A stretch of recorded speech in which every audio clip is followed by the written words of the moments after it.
দেখা দাও ও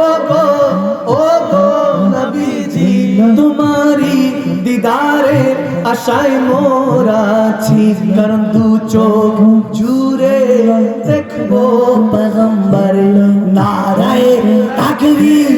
আল্লাহু আকবার জোরে নারায়ে তাকবীর তুলে আল্লাহু আকবার জোরে নারায়ে রিসালাত সিদ্দিক ফারুক উসমান হায়দার চারজন সাহাবা সবচেয়ে বেহতর ঠিক না ঠিক না